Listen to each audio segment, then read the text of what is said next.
गीतायाः श्लोकपाठेन गोविन्दस्मृतिकीर्तनात् साधुदर्शनमात्रेण तीर्थकोटिफलं लभेत। मैं अनुष्का लिमरा स्कूल से कक्षा 8। आज मैं आपके सामने संस्कृत श्लोक बोलने वाली हूँ। पहला, विद्या ददाति विनय विनयाद्यादि पात्रताम पात्रताप धर्मो प्राप्ति धन धर्म तत्सुखम। अर्थात विद्या हमें विनम्रता प्रदान करती है, विनम्रता से ही योग्यता आती है और योग्यता से ही हमें धन प्राप्त होता है। धन से हम धर्म के कार्य करते हैं और तब हमें सुख मिलता है। अर्थात विद्या से ही हमें धन की प्राप्ति हो सकती है। दूसरा, उक्मेन ही सिद्ध्यन्ति कार्याणि न मनोरखे न ही सुसस्य सिंहस्य प्रविशन्ति मुखे मृगाः। अर्थात कोई भी काम कड़ी मेहनत से ही पूरा होता है, सिर्फ सोचने भर से नहीं। कभी भी सोता हुआ शेर के मुंह में हिरण खुद नहीं आ जाता। अर्थात हर काम के लिए कड़ी मेहनत करनी पड़ती है। तीसरा, प्रियवाक्य प्रदानेन सर्वे तुष्यन्ति जनतत्व तस्मात् तत्वे वक्यतम वचने का दरितत्व। अर्थात प्रिय वाक्य बोलने से सभी जीव संतुष्ट हो जाते हैं, अतः प्रिय वाक्य ही बोलने चाहिए। ऐसे वचन बोलने में कंजूसी क्यों? अर्थात प्रिय वाक्य बोलने से अगर सभी जीवों को संतुष्टि मिलती है तो प्रिय वाक्य बोलने में कंजूसी क्यों? चौथा, प्रथमे निर्जता विद्या द्वितीया निर्जता धनम तृतीया निर्जता पुण्य चतुर्भुज किम कष्यन्ति। अर्थात बचपन में पढ़ाई नहीं की, व्यवस्था में धन नहीं कमा पाया, जवानी में पुण्य नहीं किया तो बुढ़ापे में क्या करोगे? धन्यवाद। मैं दिव्यांका कक्षा 9 लिमरा इंटरनेशनल स्कूल की विद्यार्थी हूँ और मैं आज कुछ श्लोक के व उनके हिंदी अनुवाद बताने वाली हूँ। या कुंदेंदु तुषार हार धवला या शुभ्र वर्ता या वीणा पर दंड मंडित करा या श्वेत पद्मासना या ब्रह्मचर्य शंकर प्रभृति देवः सदा वंदिता सा माँ पतु सरस्वती भगवती निशेष जयापन।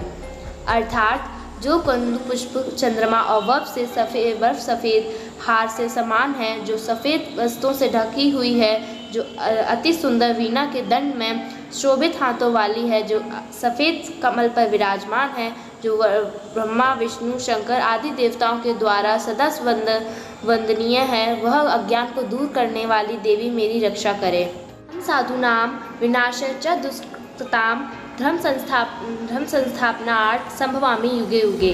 अर्थात भगवान श्री कृष्ण जी अर्जुन से कहते हैं, सदा साधु तथा सज्जनों की रक्षा करने के लिए तथा दुष्टों का विनाश करने के लिए मैं हर युग में पृथ्वी पर नमस्कार, मेरा नाम गरिमा है और आज मैं कुछ श्लोक बोलूँगी उनके हिंदी अर्थ के साथ। तो चलिए शुरू करते हैं। यदा यदा ही धर्मस्य ग्लानि भवति भारत अभ्युत्थानम् अधर्मस्य तदात्मानं सृजामया। इस श्लोक का हिंदी अर्थ है, भगवान श्री कृष्ण अर्जुन से कहते हैं कि इस पृथ्वी पर जब जब धर्म की हानि होती है तब तब मैं पृथ्वी पर जन्म लेता हूँ। अगला श्लोक है, अस्तो माँ सद्गमय तमसो माँ ज्योति गमय मृत्यु माँ अमृत गमय।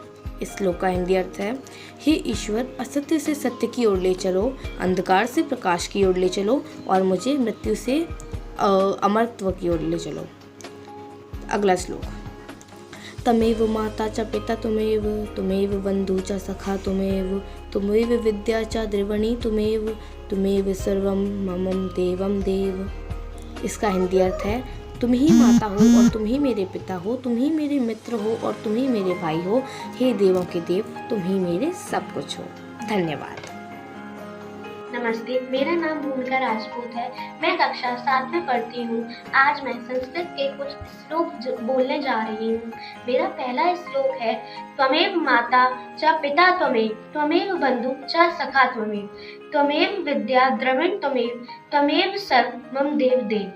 इसका हिंदी में अर्थ है, तुम ही मेरी माता हो और तुम ही मेरे पिता हो, तुम ही मेरे मित्र हो और तुम ही मेरे साथी हो, तुम ही मेरी विद्या हो और तुम ही धन हो तथा है देवों के देव अर्थात ईश्वर, तुम ही मेरे सब कुछ हो। मेरा दूसरा श्लोक है सर्वभवन्तु सुखिनः सर्वसन्तु निरामयाः सर्वभद्राणि पश्यन्तु माँ कश्चित् दुर्भाग् भवेतः। में इसका हिंदी में अर्थ है सब सुखी हो, सब निरोगी हो, सब स्वस्थ हो, सब कल्याण को देखें अर्थात सबका कल्याण हो, कोई भी दुखी का भागी ना हो अर्थात दुखी ना हो। मेरा तीसरा श्लोक है माता शत्रु पिता वैरी येन बालो न पठितः न शोभते सभा मध्य हंस मध्य वको यथा। इसका हिंदी में अर्थ है वे माता पिता जो शत्रु होते हैं, जिन्होंने बच्चों को नहीं पढ़ाया क्योंकि वे बच्चे सभा में उसी प्रकार सुशोभित नहीं होते हैं जैसे हंसों के बीच में बगुला सुशोभित नहीं होता है। मेरा चौथा श्लोक है गुणों भूष्यते रूपम शीलम भूष्यते कुलम सिद्धि भूष्यते विद्याम दानम भूष्यते धनम। इसका हिंदी में अर्थ है रूप को गुण सुशोभित करता है, अच्छा आचरण कुल अर्थात वंश को सुशोभित करता है, सफलता विद्या को सुशोभित करता है तथा दान धन और को सुशोभित करता है। धन्यवाद।